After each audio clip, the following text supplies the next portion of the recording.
So the rule is that they're supposed to let people eat or drink outside. And the owner said no one wants to do that because they'll go out of business. But the argument that people in Staten Island don't want to drink outside can be disproven by going to literally any Little League game. So I take it that you found these protests frustrating. Yeah, man, they're making us look like babies. A comedian, controversial one from New York, Staten Island, cracking jokes on Saturday Night Live about lockdown protests taking place on his home turf. Meantime, you have business owners willing to get arrested just trying to save their businesses and the jobs of their employees. Joe Concha is a columnist for The Hill. He is also a Fox News contributor. You see skits like that, Joe. I mean, it's easy for Pete Davidson, right? He's getting money. He's getting paid. But you got guys like in Spiffy's and in Mac's Public House, they're not getting paid. They're not making any money. It's, a little harder for them to laugh at this. Yeah, Trace, and the irony of ironies here is that Pete Davidson made that joke, did that mockery before a live studio audience at 30 Rockefeller Center, indoor studio audience.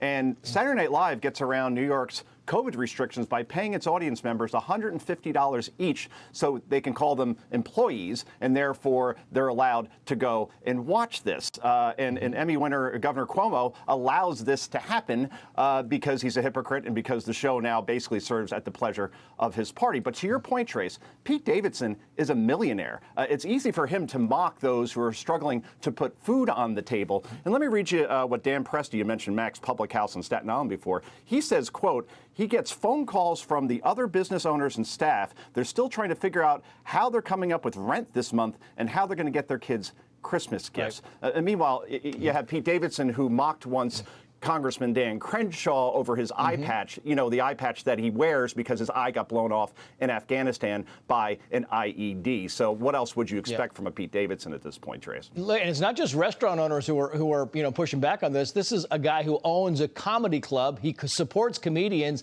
and he said the following, quoting here, "It's infuriating that SNL can have a live studio audience, to your point, Joe, while comedy clubs are not allowed to reopen and make a living." Pete Davidson on the Weekend Update last night even made fun of Staten Island residents protesting Mac's Public House should be open. NBC and SNL cast members raking in money during the pandemic while small businesses are struggling to survive. So Pete Davidson can perform in front of a live audience, but other comedy clubs around New York, around the country, can't.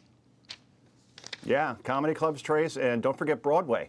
Right? You have Broadway shut down for the last 9 months. It will be for the foreseeable future. But most importantly, 1,000 restaurants in New York City alone have permanently closed since the pandemic began. 1,000. And these people, it's not like they don't want to work. It's because they can't work, and they're being forced out of the workforce as a result of this sort of situation. But I remember, and I'll wrap it up here, the MTV Video Music Awards. Just a couple of months ago, again, Governor Cuomo allowed celebrities to come into New York State. They're supposed to quarantine for 2 weeks. Yeah. No. The Department of Health in New York City said, don't worry, you don't have to do that. Rules for thee, not for celebrity. Trace.